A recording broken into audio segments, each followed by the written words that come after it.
The 7 Deadly Sins of Selling in Japan. I think it's the most dramatic event title that we've had during my time as Executive Director, and we are delighted to welcome an expert speaker here today, Dr. Greg Story. Let me just give you an introduction to the event before we welcome Greg to the stage. As many of you might testify to, and I'm sure that's why you've signed up for this event, Japan can be a bit of a frustrating market when it comes to getting sales results. Hands up, who agrees? Oh, at least half of you. Good. Off to a good start. So the sales team might show promise, but fall short of expectations when reporting. There might be a lot of excuses each week about why sales targets are not being achieved, and solutions are never that forthcoming. Your sales team leader should be addressing these shortfalls, but might not be sure how to identify or indeed fix these issues. Well, according to Greg Story, our speaker for today, there are 7 critical points of failure when selling in Japan. Today we're going to find out exactly where these breakdown points occur in the sales cycle, and more importantly, we'll leave the room armed with some practical solutions for addressing these deadly pain points in order to achieve your sales targets. Now, who is this magical man we've brought to you today? Dr. Greg Story is the president of Dale Carnegie Training in Japan. In the course of his career, Dr. Story has moved from the academic world to consulting, investments, trade representation, international diplomacy, retail banking and people development. He's a 31-year veteran of Japan. He's broad experience having launched a startup in Nagoya and completed turnarounds in both Osaka and Tokyo for Austrade. In 2001, he was promoted to the country head for Austrade. Then in November 2003, he joined Shinsei's retail bank, which interestingly was a special combination of startup and turnaround. He led Shinsei's retail bank national network, eventually becoming the joint CEO of the bank. In July 2007, Dr. Story became the country head for the National Bank of Australia in Japan. In October 2010, he joined Dale Carnegie Training as president, and he is also the chairman emeritus of the Australian New Zealand Chamber of Commerce here in Japan. A 6th dan in traditional Shitoryu Karate, did I get that right? Shitoryu. There you go. He applies martial art philosophies and strategies to business issues, so please do behave during your Q&A. Over to you, Greg Story. Thank you very much.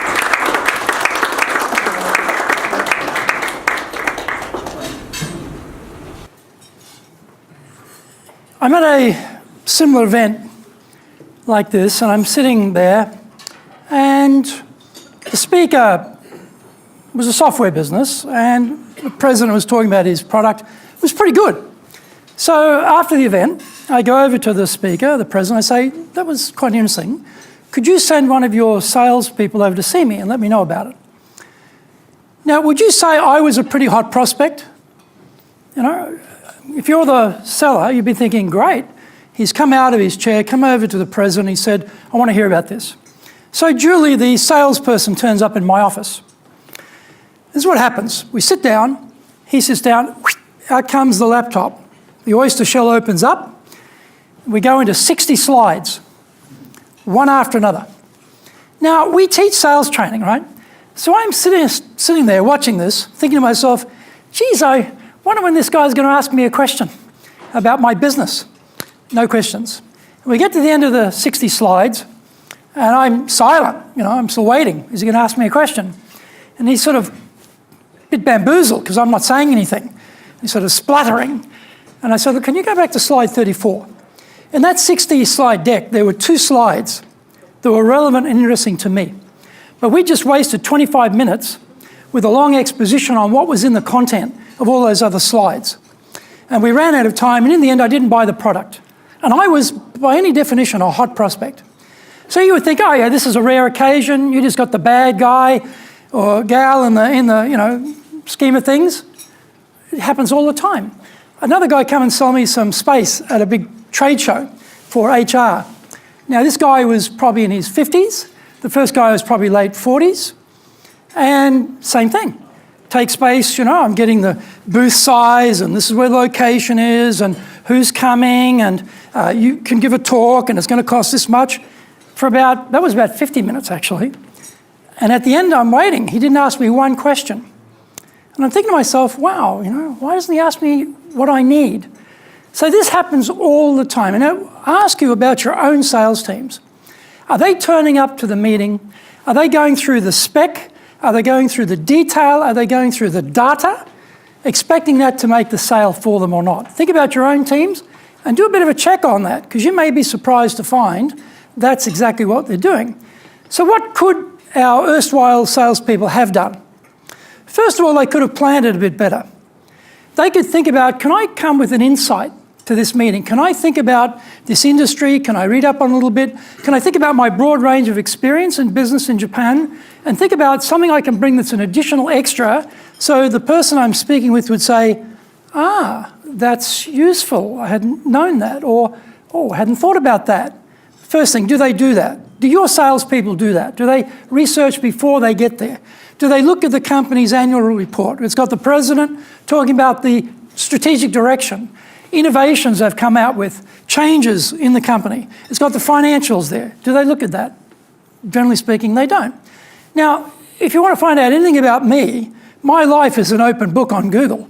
You go on Google and search Dr. Greg Story, it's all out there. You can find out a lot about me very, very simply. But how many people bother to do that before they see the person they're talking to? So they turn up to the meeting and, well, if they ask any questions, they'd be very simplistic because they don't know anything about the company. But the trouble is they don't ask any questions. So here's a very simple question for you. Think about your favourite colour. Keep it to yourself. Don't need to share it. You've got your favourite colour. Okay, let's assume most people say blue. When I ask this question, the majority of people say blue is their favourite colour. Now imagine your favourite colour is blue, and I turn up, what am I talking about? I'm talking about pink. Anthony, we have a pink to behold. Laurie, this is a pink of the ages. Ed, you have never seen a pink this good. Let me tell you, you are going to be really happy with my pink. But you're thinking, I want blue. And I'm talking about pink. So we're not connecting. And this is the problem. They're talking about the spec, they're talking about the data, they're talking about the detail, but they don't know what I need. So they're talking about pink, I want blue. I'm not going to buy.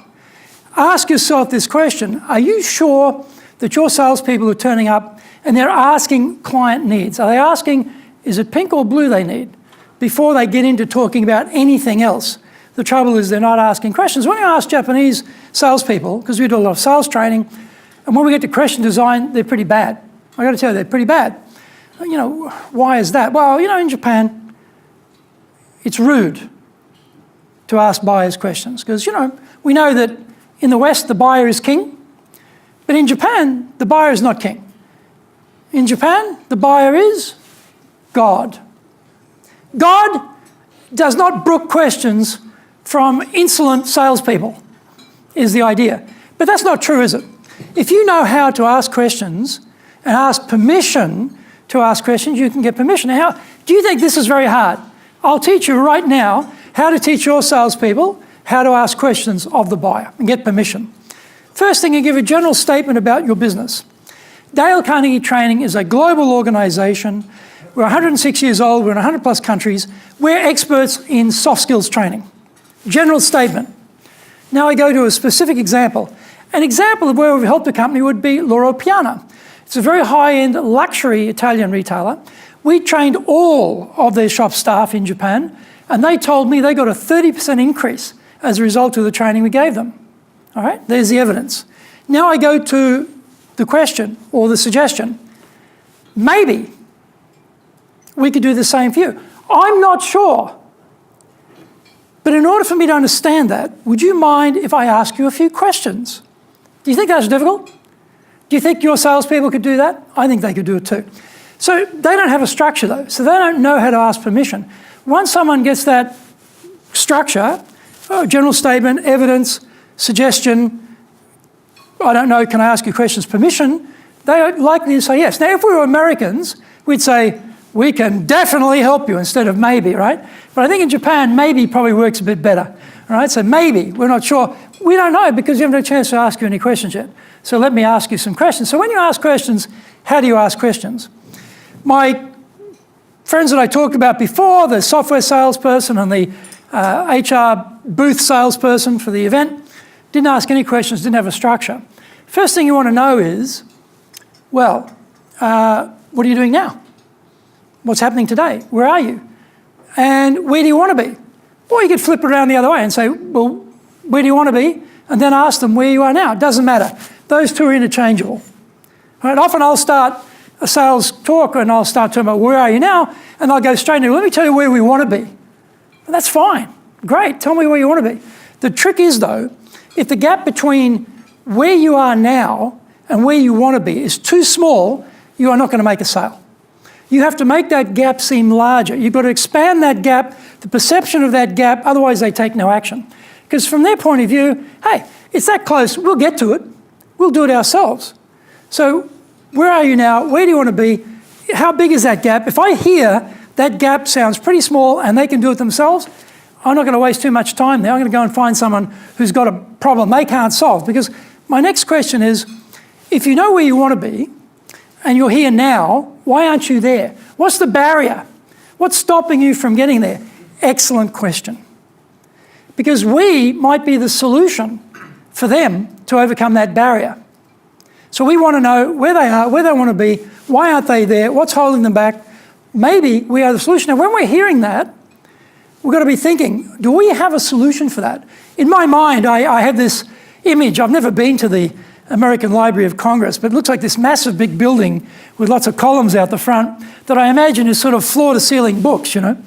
And I'm seeing that same thing, but instead of books, I'm seeing potential solutions from our curriculum. And I'm hearing what they need, and I'm going, do we have that? Do we have that solution for them or not? If we don't have it, I don't try and slam the square peg in the round hole. I go and find someone who needs something I can supply. So we're asking the question, can I actually help them? If you can help them, then we go into asking, what's the payoff for them? We don't start talking about the solution. We ask, well, what would it mean for you if the solution we bring to fix this problem is really going to expand your business? How would that help you personally? Now, if I'm dealing with someone from a Western business environment, they're going to say, like Trevor's going to say to me, oh, I'm going to get a big bonus, or I'll get a big commission, or I'll get a big promotion, or I'll keep my job, or any number of those very typical reasons. When I deal with Japanese buyers, they'll say, the team will feel happy. Everyone will feel good. It's a group thing, right? They never say, I'm going to get a bigger bonus, probably because they aren't. I'm going to get promoted, probably because they aren't. But they feel the happiness factor goes up and the team motivation goes up. It doesn't matter what they say. The thing is, we've got to remember that, because when we come back to talk about the solution, we've got to add that bit in there. So now we're going into the next stage, which is to talk about the solution. But before that, we're thinking, in that question design, where are they sitting in the company? So we've got to ask the questions. We've got to ask it in a certain way. One is, are they the CEO? Are they the CFO? Are they the technical buyer?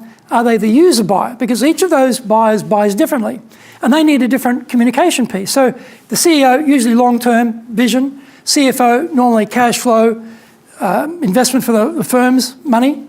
The technical buyer, want to know about the spec, want to know about the warranty. The user buyer, ease of use, can I ring someone if it doesn't work? They are interested in those things. So when we're designing our questions, we're going to design our questions with that in mind. The other overlay is, what personality style are they? So they might be Australian, English, Japanese, Chinese, it doesn't matter. Beyond cultural differences, what's more important is the personality style. If they're a driver type, they're very assertive and outcome-oriented. Results.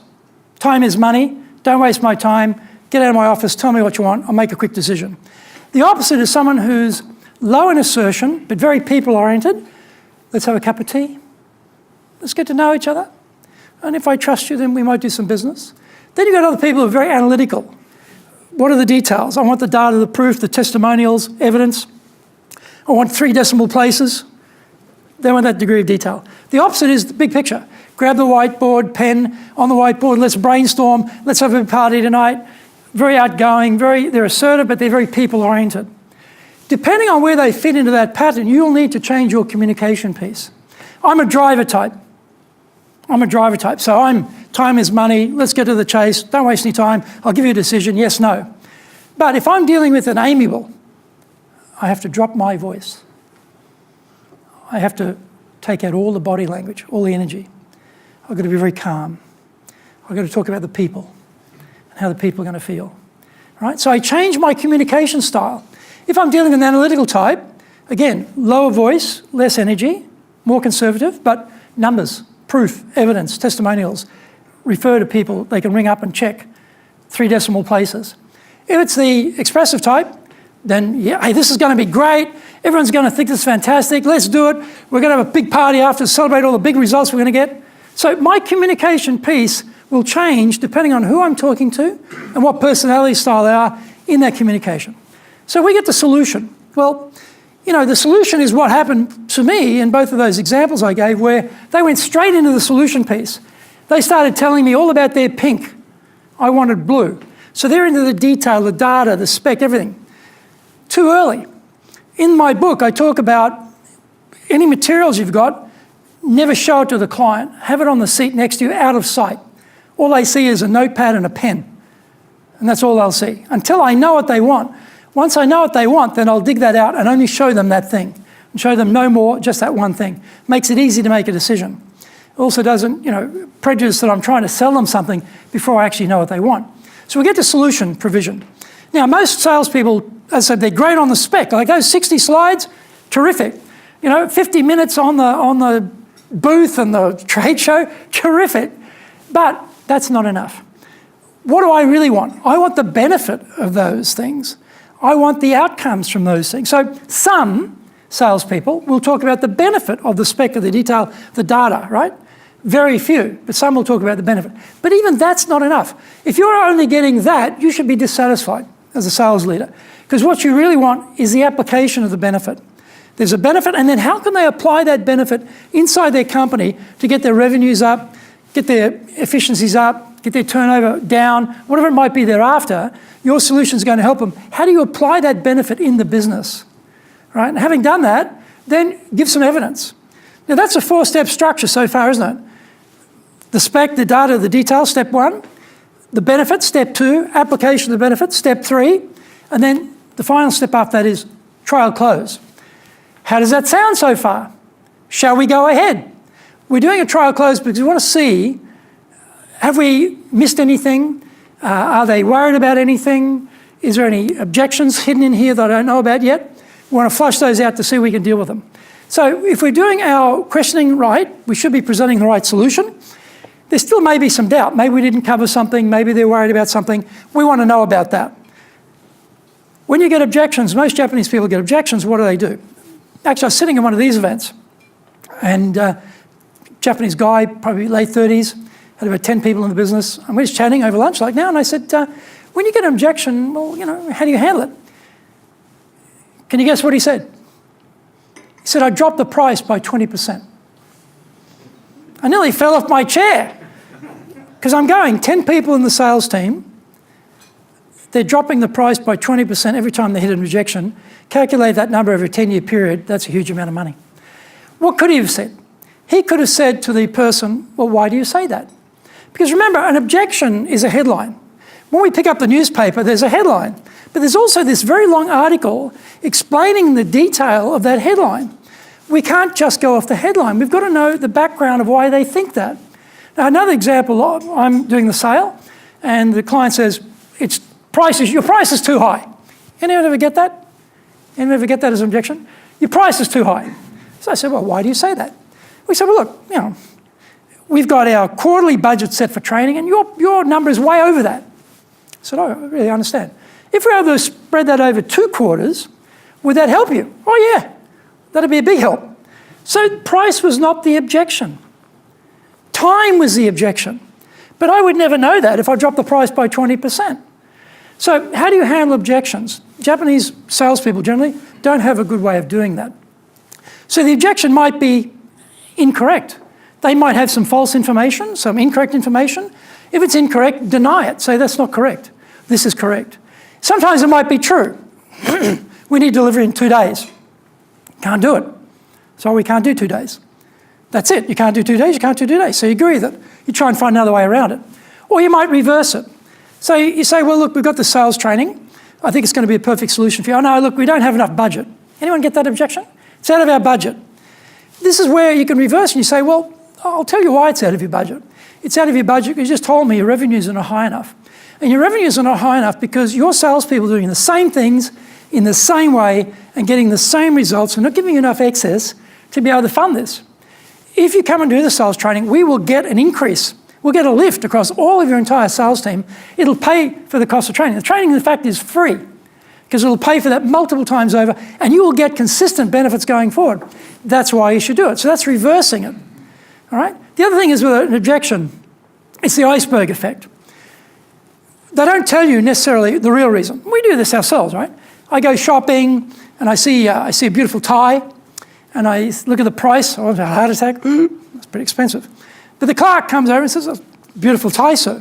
Would you like to try it on?" No, the pattern. Pattern's not quite me. Not true. Pattern's perfectly me. The price is not me.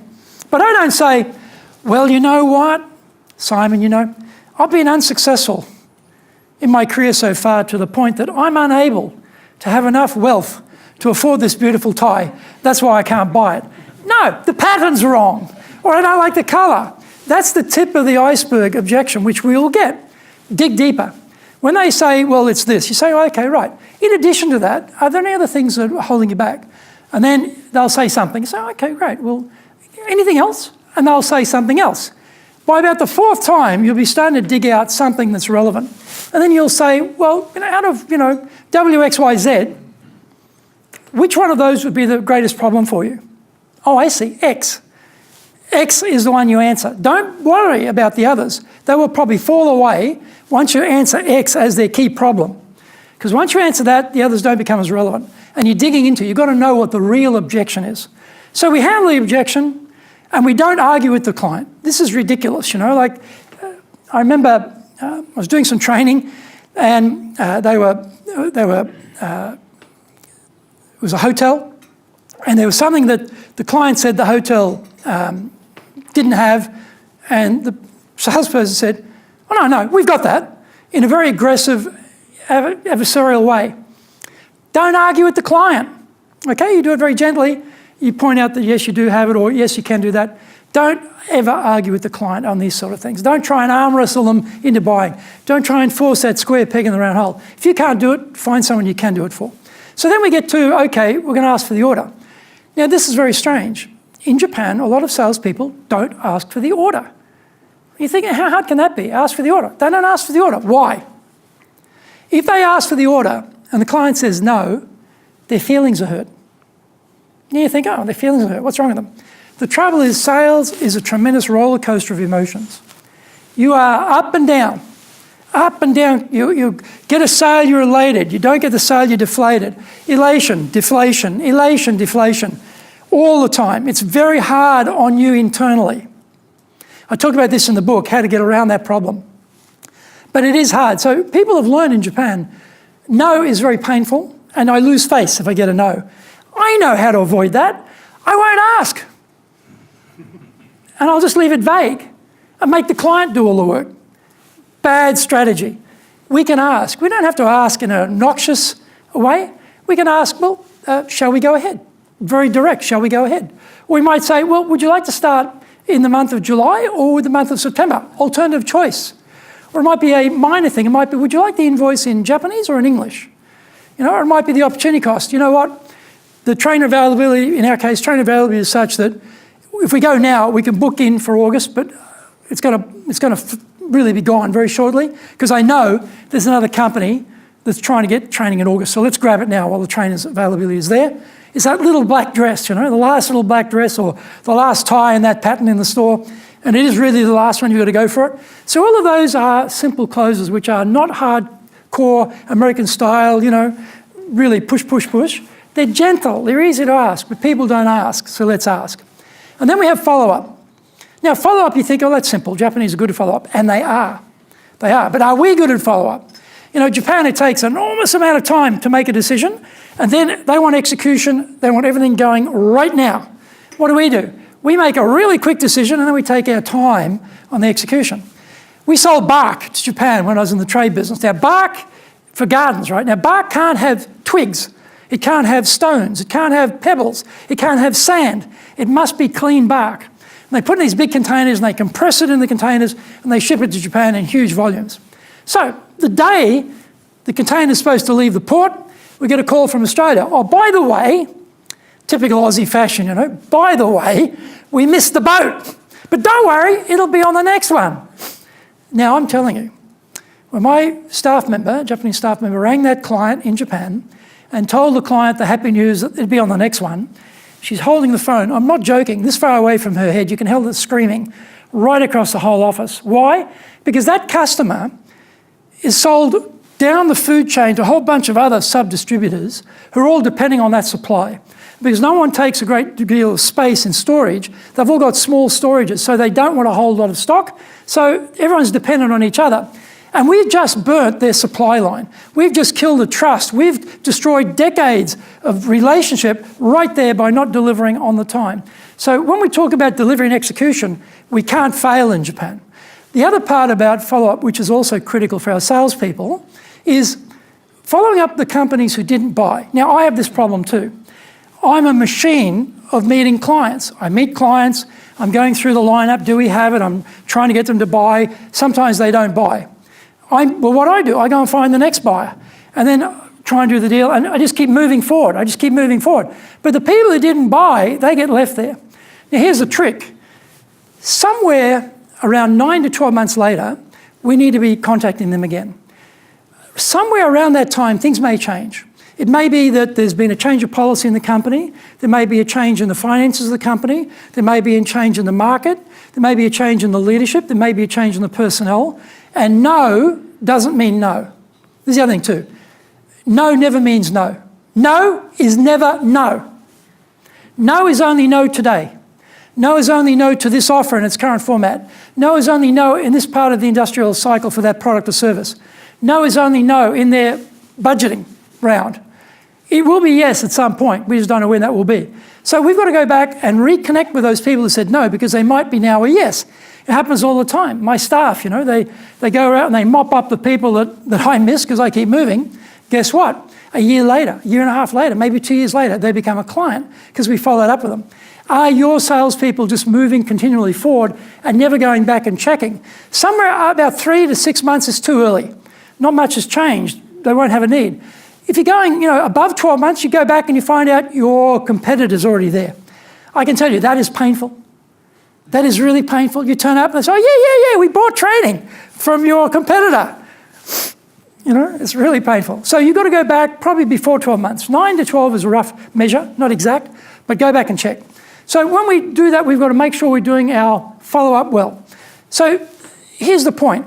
That is a sales cycle I just went through, isn't it? From planning to getting permission to ask questions, to asking the right questions, giving the right solution, overcoming the objections, dealing with asking for yes, then following up, and also following up ones who didn't buy. That is a simple sales cycle. Could you remember that? Do you think that is too hard to remember? Guess what? It's easy to remember. It's like a railway line. In sales, we're on a railway line. We've got to keep moving forward down the track to get to a good outcome. But most salespeople have no sales cycle, no railway track. They don't know what they're doing. They need some direction. These are simple structures I talked about today, things that anyone can learn. The trouble is people have never learned them, and why not? OJT, on-the-job training, is a dead rubber these days, because up until the bubble economy, it worked because you had so many layers in Japan. It was incredible. Everyone had microscopic changes. And when you came to Japan in the 70s, when I came, you were struck by how many layers there were in companies. People write articles about it. Bubble comes along, boom, whole economy goes down. All those layers got cut out. So suddenly the boss has got a bigger remit. They've got more things to take care of. They're busier. They don't have that much time for coaching anymore. And also, roughly about the same time in the 90s, the secretarial pool out the window, in comes the keyboard. The boss is now doing their own email.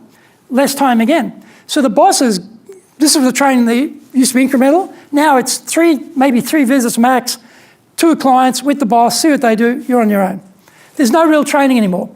They don't have structures. They don't have these means of dealing with things. It's completely lost. So when you meet people and say, I've been in sales for 15 years, misnomer. They've been in sales for 1 year, 15 times. And when you look on the resume, oh yeah, 15 years experience, I doubt it. I really doubt that. I'll bet it's one you've experienced 15 times. So we can do much better. We should expect more from our salespeople. They just need to be told and shown what to do. And I hope that after today, you'll be a bit more observant about what your sales team are doing and really ask some really good questions about how they're going about what they're doing, and just double check that your team is actually doing what they should be doing. And if they do that, we will all be much, much more successful. Thank you very much.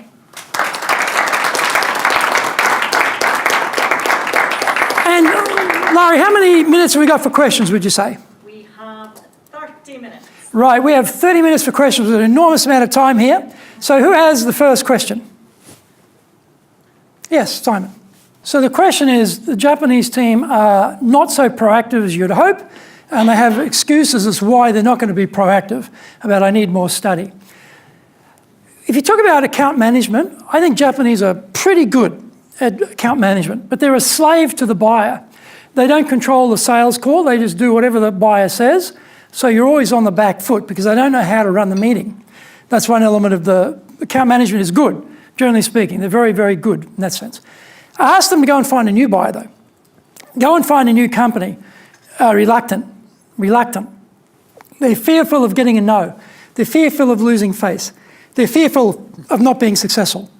So we need to train them how to find new clients and how to make that first meeting a success, how to build up the rapport with the new buyer and get out the door and go and see people. And that is really supervision. You've got to say, okay, let's get the target list going. Who are prospects that could be benefiting from our solution that haven't done that so far today? Or go back in the records, where are the clients that we had maybe 5 years ago who are no longer clients anymore? And we lost touch with that company. Or who are the orphans? Do you understand the term orphans? When one of your salespeople leaves, their group of clients tend to flit away and disappear, and you never seem to be able to get the right baton touch, as they say in Japanese, pass the baton, to keep going with that group, and it just seems to detract, or personnel changed on the client side and you lose the relationship. They did buy from you. There is a track record there. They're orphans. They need parents. We're the parent. We've got to go back and help them. This is where you need to uncover completely new clients as a potential, clients that have lapsed, clients that you just lost touch with. Go back and reinvigorate. But that means making what is effectively a cold call. And they don't know how to call. They don't know what to say on the phone when they make the call. They don't know how to target. They don't have a good hook when they're making the call to make it interesting for the client. And also, they don't know who to call. Who's the worst person you should call on a cold call? The person who answers the phone normally. Because they're usually the youngest person. In Japan, they're usually the youngest female, just the way the hierarchy is around gender and age, who has the least amount of power, but is scared of getting her boss into trouble. Or and often you'll get her and then she'll put you through to the next aged up youngest guy, spotty-faced guy who can only say no as well, right? So you don't ever get to the person. Ring them before 9. Ring them before those people get there, or ring them just about 1:05 when they get back from lunch, right before the other people are back there. Or ring them after 6:30 at night when the boss is there. Get through to the person you want to talk to. You've got a better chance of getting the meeting. If you know what to say, they don't know what to say. Lead with value. And don't sell the product on the phone. Sell the appointment, sell the day, sell the time. That's all you should be selling, and then do the follow-up in the meeting. So your question is a good one in around the sense of they are hesitant to do that because they're fearful because they don't know how to do it and they're not practiced and they're not skilled. So they avoid the pain by not doing it, which is very common in Japan. Comfort zones are pretty small here. Don't want to come out of my comfort zone. Don't like change. Don't like coming out of my comfort zone. Don't like doing anything new. I'll stay right where I am. And so we've got to get them out of the comfort zone. Where's the next question? Yeah, please. So what you're touching on basically is there's a lot of very good farmers, not a lot of hunters amongst Japanese salespeople. Thank you. And perhaps you can expand on that further, because I think obviously for a lot of Daisuke, they want to find the hunters. Yeah, the question is, I'm referring to hunters who will go and find new clients as opposed to farmers who will keep the existing clients going. And how do we find the hunters? Well, it is very true. I think there are hunters and there are farmers, and it's very hard to turn a farmer into a hunter. I have farmers in my own team. I can train them till I'm blue in the face, really, I can harass them till I'm blue in the face as well, and they're going to stay hunters. They're going to stay farmers. They're just not going to make that transition. I think it's in the hiring process. You've got to be looking for them. And I have hunters in my team too, and they are tough, thick-skinned, fearless, and they're going to go out there and give it a go.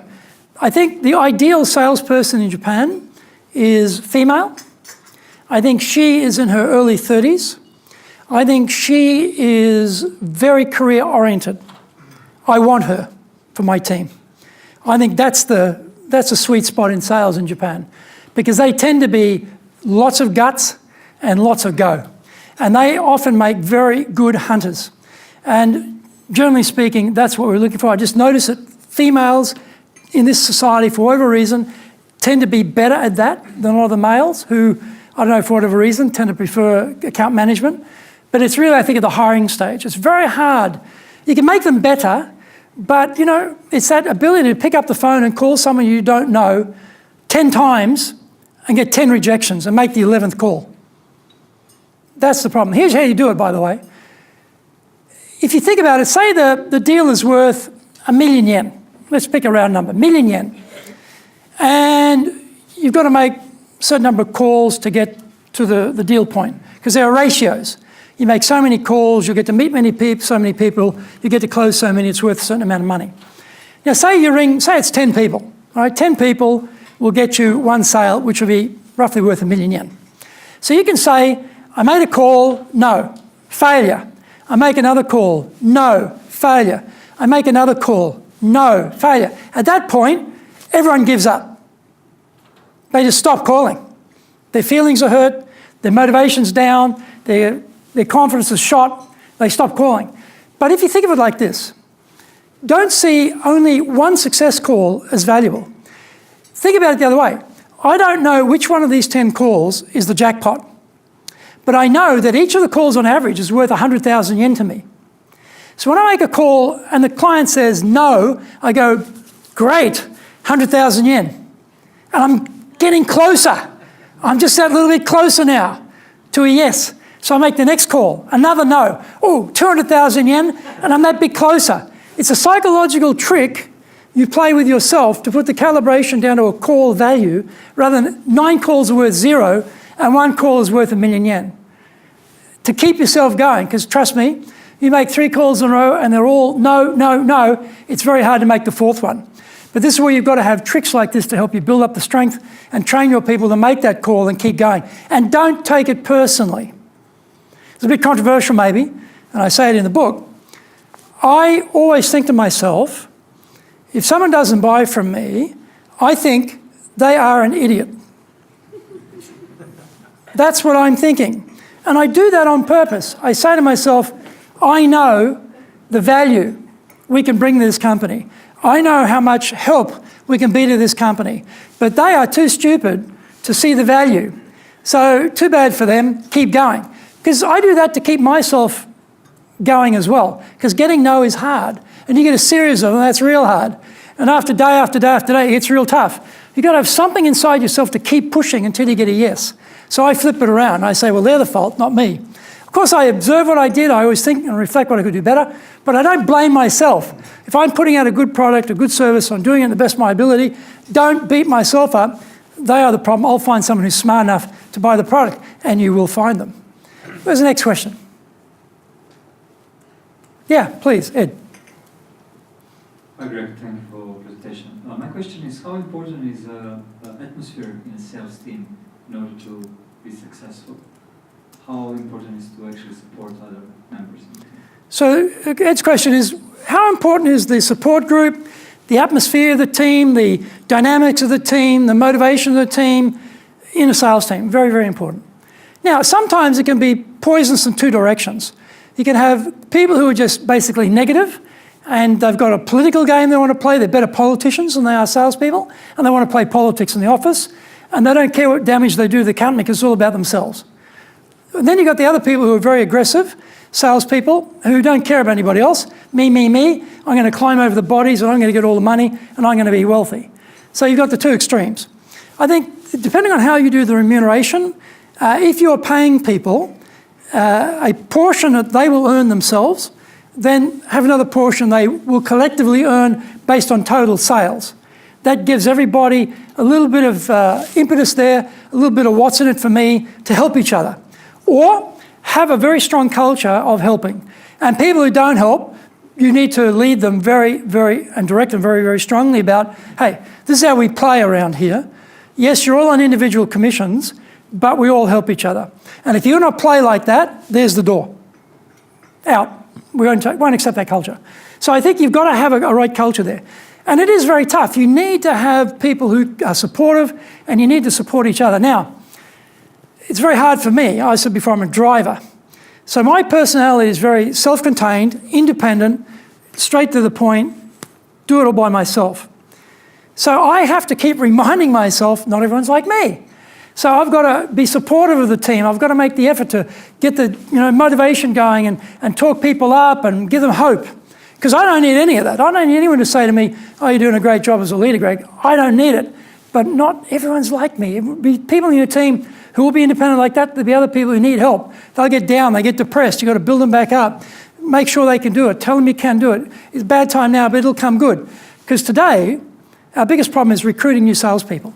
There is such a shortage of, particularly in our areas, we need, generally speaking, English-speaking salespeople. Very limited supply. At the peak, there was about 83,000 Japanese students going overseas to study. They're mainly going to America and they're going for long-term programs. It dropped down to the low 50s after Lehman shock, and then they started going again. It's up to about 59,000 now, but they're going for very short programs. They're not doing the long programs anymore, and it's a considerable shorter number, a smaller number. So the available stock of people we can hire who've got a sales background as well, very small. So hiring people is one really critical point, but retaining people is a bigger critical point because they're very hard to replace.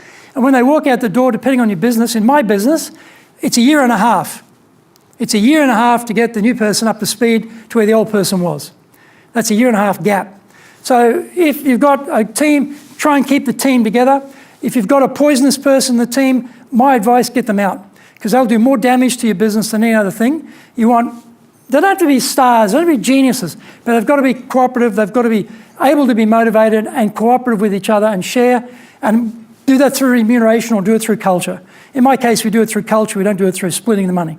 But it still works because we're very hard-edged on anyone who doesn't play ball. There's the next question. Yeah, please.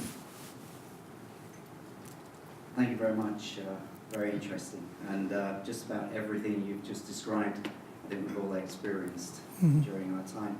I actually specialize in bridgehead sales, so bringing new ideas to markets in Japan. And I struggle a lot with the lack of vision in people that we are meeting. They can't see that end game. They can't even imagine what we're talking about sometimes. And I'm sure you have similar experiences, so could you give some guidance? Yeah. So the question is about intangible sales. Things you can't smell, taste, hear, see, touch, which is sales, by the way, of training, of bridgehead into new innovations in the market. I think the point there is we've got to be great storytellers. We've got to paint a picture. Word pictures become very important. We've got to talk about a future state that they can imagine in their mind, and we've got to be very good at that contrast I talked about before between the as is and the should be. I'm guessing that in a lot of cases, their as is and should be, they think, is pretty close. They don't see any particular need to do anything else. But there's an opportunity cost of taking no action. But most people are oblivious to an opportunity cost of taking no action. They think, well, we're doing what we're doing and we're okay. But because they're not doing certain things, they're really missing out. So your word pictures have to describe what that loss, that opportunity cost is for them, so they start to understand, well, by taking no action, that's actually a negative. Because Japan being such a risk-averse culture, in your comfort zone, what's the easiest thing to do? Do nothing.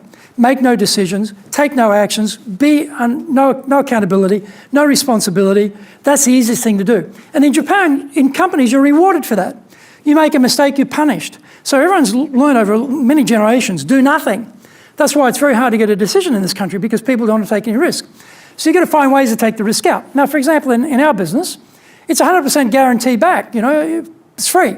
we say to people, companies, you come and do training with us, this is particularly HR people, very risk averse.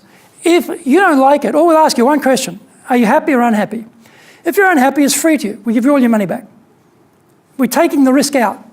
So we've got to find ways to take the risk out. We've also got to find ways of showing the risk of not doing something. So you've got to find a way of telling stories and examples of companies and also talk about what their rivals are doing. Japan is a country which is terrified of what the other guy is doing, the other gal is doing, right? They're terrified of what the rivals are doing. So you've got to paint that picture of, hey, listen, you've been doing the same things in the same way and getting the same result, but your competitors are now doing new things and doing things in a different way, and they're going to get different results, and they're going to eat your market share. They're going to blast you out of the market unless you do something. So unless you're painting that picture of pain, future pain, and it's got to be true. It can't be something you just make up for the sake of a smart, sale of one sale. Because, as I say in the book, when our objective is not a sale, our objective is a reorder. And the psychology around a reorder and one sale is totally different. We're looking for ongoing partnership with clients. We want to be with them for the long term.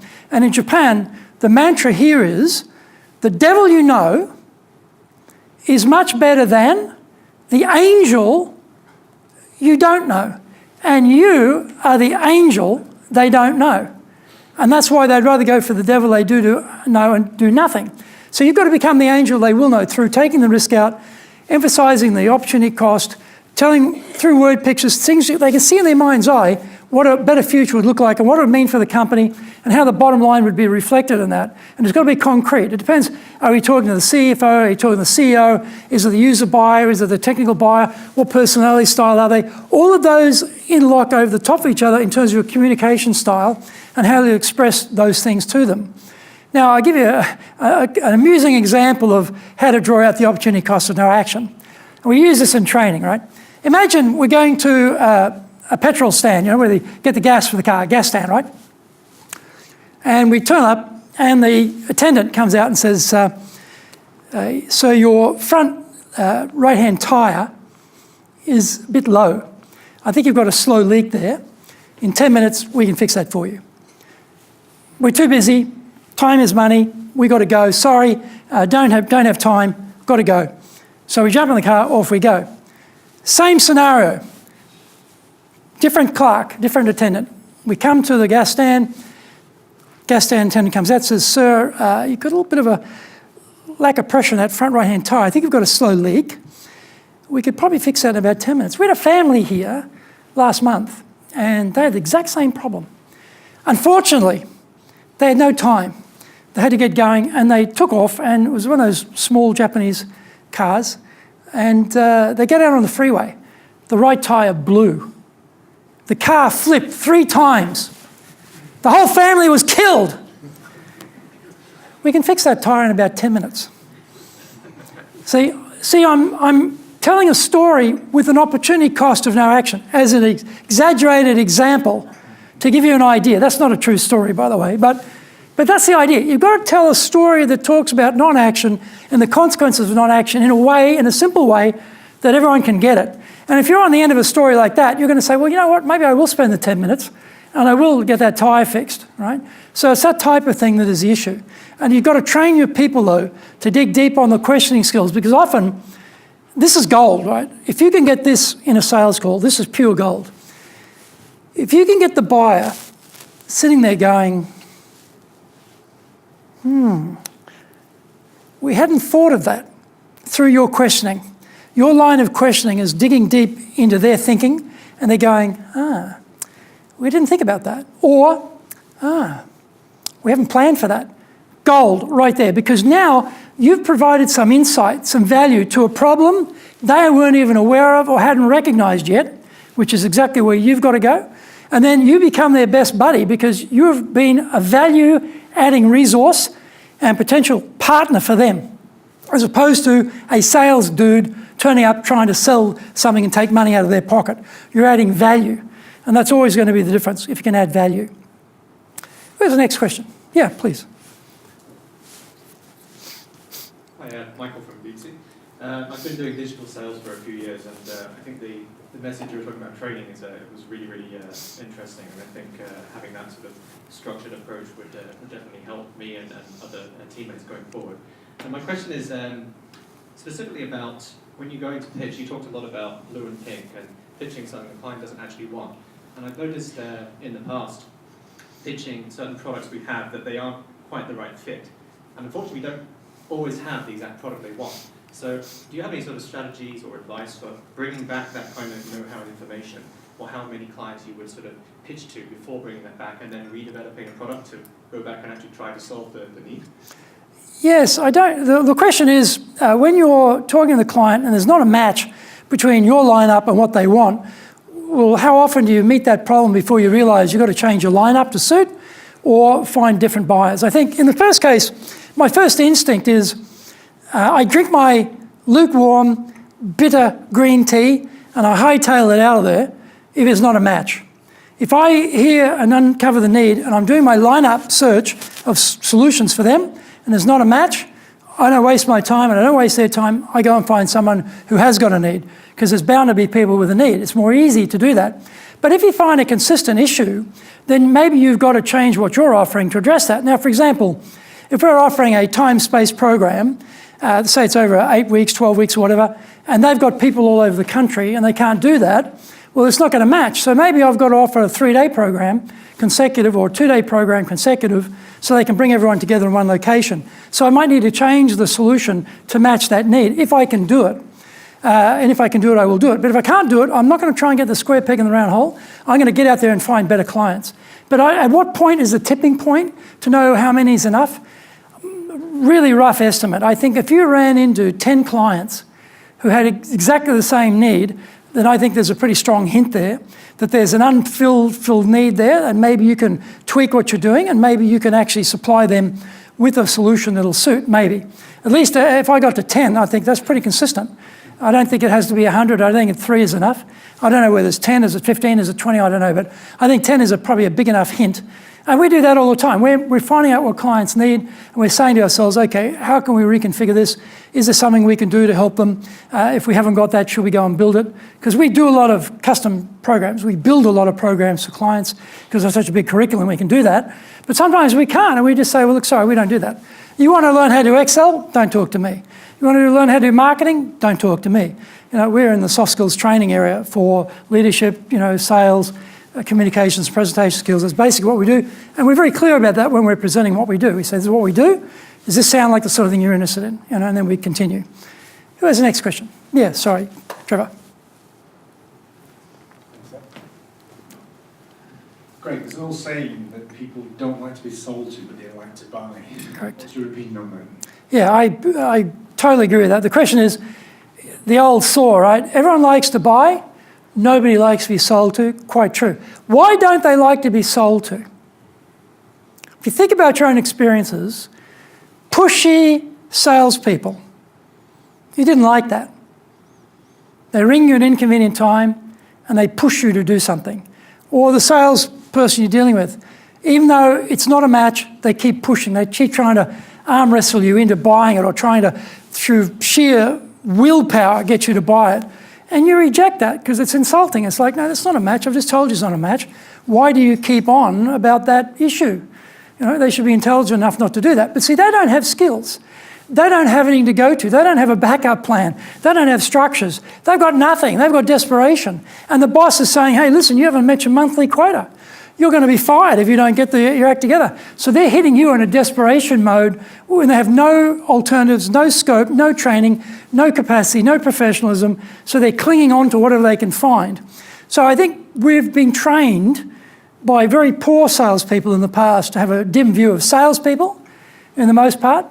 And I use the terminology more and more. In Japan, instead of there being Japanese salespeople, I say, well, they're Japanese pitch people. And they've trained the buyers to expect a pitch. The worst thing that can happen is you meet the client and they don't let you ask any questions. They say, well, give me your pitch. I want to hear about you. What have you got? Give it to me. I feel like drinking my green tea right there and then and just leaving because I know it's not going to work. I'm going to be talking pink here any moment now and they probably want blue and I'll never know that because I haven't been able to ask them any questions. But they've been trained by salespeople to get the pitch. And it's a bit like, I've never been grouse shooting, but I believe the grouse is a little fat bird with little wings. They beat the bushes and it takes off, and wealthy people with shotguns put 2 cartridges in the shotgun and go bam, bam, and blow the grouse out of the sky, right? That's what's going to happen to us. When we have to give our pitch, they're going to be putting 2 shells in the shotgun and they're going to be shooting our pitch full of holes, because that's the risk aversion. This is how buyers satisfy themselves that they're not going to get any flack for the decision. They're not going to have any accountability for the decision goes bad. Won't be responsible. They won't be in the little HR black book of sins that they've done through their career. So when they get up the top of the pyramid and it's that guy or themselves for the top job, they'll get the job because they have less black marks in their book. This is what's driving this thing about don't like being sold, that the buyer's been trained to look for risk aversion through getting the pitch and then drilling holes in it. You know, if ever that happens to me and they force me, and they have to force me, I'm trusting you, they have to force me to go through the pitch. It's like today, actually. I had a client, German company, and I'd actually met them. I have a proposal. I want to go through the proposal with them. And they said, no, send it to us. So I pushed back. I really need to go through this with you. How about this date? No, from now until after Aubonne, I'm too busy, can't see you, and we'll be making the decision, you know, in this period of time about budgeting. Send the document. I do not want to send that document. Never send your proposal without an armed guard, right? Without a heavily armed guard bristling with value, right? A proposal is that headline problem again. You're sending out the headline, unescorted, unattended, unprotected, and all they see is the number. That's the headline. The value is in your explanation of what that number means. I do not want to send them. I'm actually thinking not sending the number. And they've told me we're going to do our budgeting for next year and we need to have that put in the budget. I'm thinking saying, no, I'm just not going to do it because I know it's going to happen. Same problem. Sorry? Are you brave enough not to? Yeah, I think I am. I think I am because the end result will be, the question is, am I brave enough to send that document out, unescorted, unattended, unprotected? The answer is no, I'm not, because I know it's going to happen. It'll be a no. I'd rather get a no because you didn't send us your proposal than a no, we got your proposal and your price is too high, right? Which I know that's coming because there's no value attached to that number. It's a headline. You need the article. You need the full explanation. You need chapters 1 to 28 in my book to explain what you need, right? That's what they need, so I need to do that. And I'm prepared to take that risk because it's happened to me too many times in the past and it'll happen to all of us. So we've got to look for that. Why people think like that, we've trained them. Unprofessional salespeople have trained buyers to expect a little, to be very cautious. They're worried about being taken advantage of. They're worried about it won't work. They're worried about spending money. They're worried about having to justify their decision to their superiors. And particularly in the HR field, they're worried about people at the bottom whinging and complaining about the training. They're terrified of that. They're worried about pushback. So the easiest thing to do? No decision, right? I think we've got time for, how are we going, Laurie? You got a bit more time? Two more questions. Who's the second last question? Yes, please. Hi, Greg, thank you. I'd like to follow up on your point about what to do whenever someone asks you to make your pitch as soon as you arrive. Is it possible to turn that kind of situation around so that you're able to ask questions, or is there another way that you can kind of respond to that? Change the mood, if you like. Yeah, the question is, if you're in the sales situation and they haven't given you a chance to ask questions and they've called for your pitch, can you turn it around? In my experience with Japanese buyers, no. Because remember, they're not king in sales, right? They're the buyer is king, they're God. And you're telling God no. Pretty hard to tell God no and get anywhere. So, I usually just grip my teeth and I go through it. I don't argue because I know it's a losing cause. I have tried, but once they've made that commitment that they've asked for something and you're not going to give it to them, they start to bristle. I know it's a dead duck. I know this is like, I might as well shoot myself here right now because this is going to go anywhere. But I always think about, well, there's always an next sale.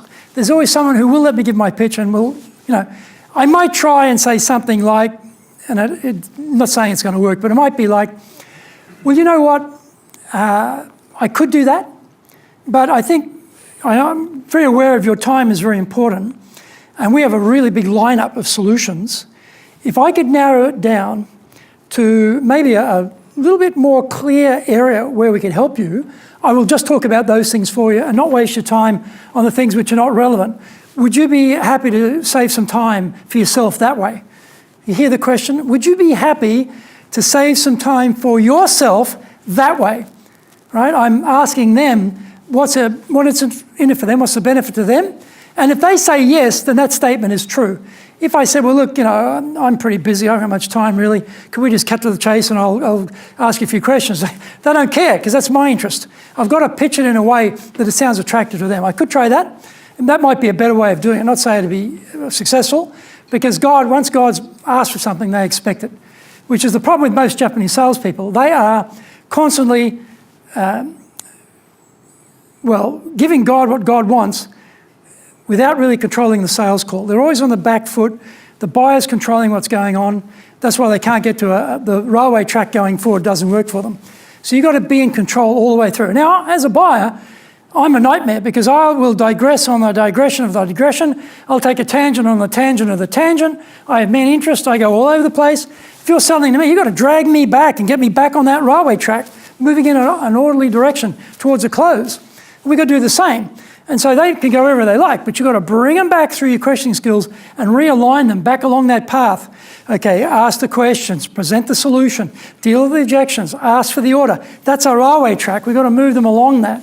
And usually the solution provision comes after the first meeting, because we've got to go back and get the proposal, come back and present. So it's usually a two-piece in Japan. It's rare you'll get a deal done in one go. But that doesn't matter. You come back for the second edition, you do it again. But the process doesn't change. So it's not easy.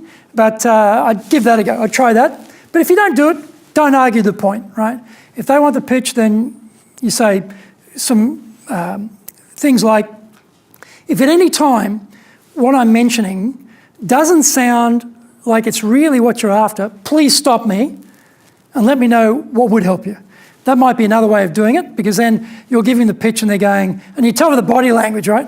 You look at their eyes, you look at their body language, you'll get a sense of this is registering or not registering, this is of interest or not interest, in which case you might stop them and say, I get the feeling I'm not really talking in your area of interest here. Can I ask you, what is your area of interest? And then try and jump back in there might be another way. Actually, maybe I need to rewrite the book. I didn't put that in the book, so I might have to, after this, I'm going to go back and type a bit in about that and add to it, because that's probably a thing I should talk about in the book. Who has the last question? Yeah, please. My name is Yuichi.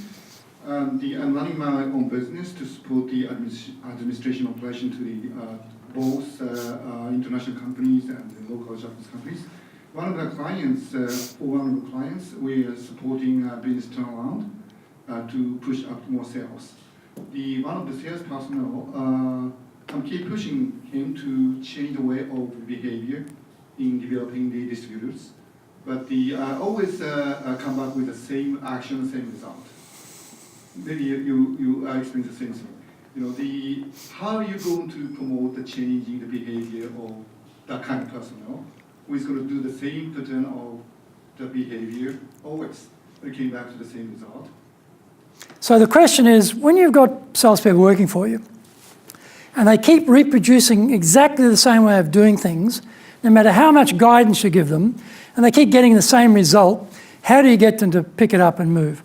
I think I'm guessing they're probably a farmer more than a hunter. Would that be correct? Yeah, so they're farming, right? They're comfortable farming. They don't like getting new clients. They don't like going out and making cold calls and, creating new relationships. They're comfortable with the same old things. I think they've self-selected themselves into that role in sales. And generally speaking, probably neither you or I are going to be very successful in getting them to change much. That's just a harsh reality. I think this is where you've got to find hunters. You've got to supplement your team and have more hunters in there and hire for hunting. Hire for people who are proactive, not scared of making cold calls, because trying to get them to change, break out of it, you might get a marginal difference. And I have people like that too in my team.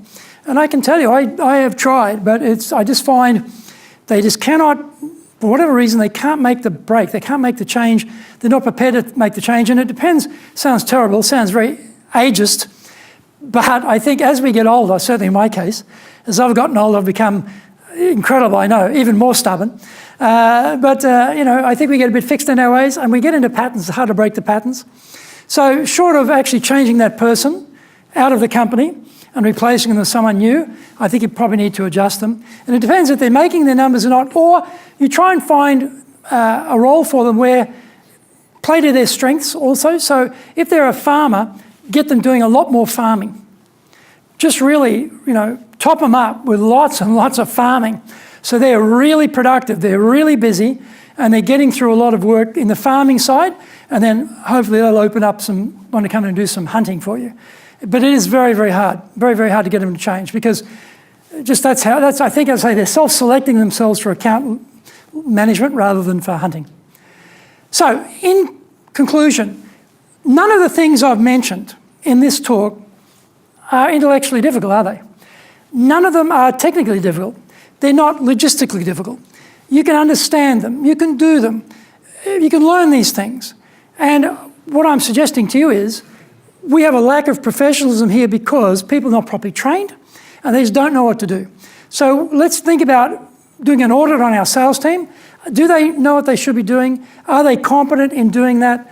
Can we help them to do better? And therefore, can we make our companies more successful? Because the people do make the difference. They are the key. You've got to grow your people and grow the business through making them more skilled in many of the areas I talked about. So let's make a bigger effort and let's retrain the buyer to expect a very professional salesperson coming through the door, and let's differentiate ourselves from our rivals and we'll all do better. Thank you very much. Congratulations everyone who won a copy of this fabulous book, Dr. Greg Story, thank you. That was a real pleasure, certainly one of the most entertaining and illuminating and instructive talks that we've had at the BCCJ for a long time. Hunting, car crashes, grouse shooting, goodness me, what more could we ask for? We really appreciate your time. I know you're a very busy man, and we will welcome you back another time in the future, maybe in 9 to 12 months' time, to follow up and see how these wonderful people are doing. Yes. Thank you very much indeed. Thank you. It's been a pleasure. The bestseller, Japan Sales Mastery, is the new Bible of selling in Japan. To sell to Japanese buyers, you need to create long-term partner-level trust, fully understand Japanese buyers' real needs, convince buyers with your solutions, overcome their hesitation, fear and doubt, know how to ask for the order, ensure repeat orders. This book is the product of 30 plus years in the trenches selling in Japan. Order Japan Sales Mastery now.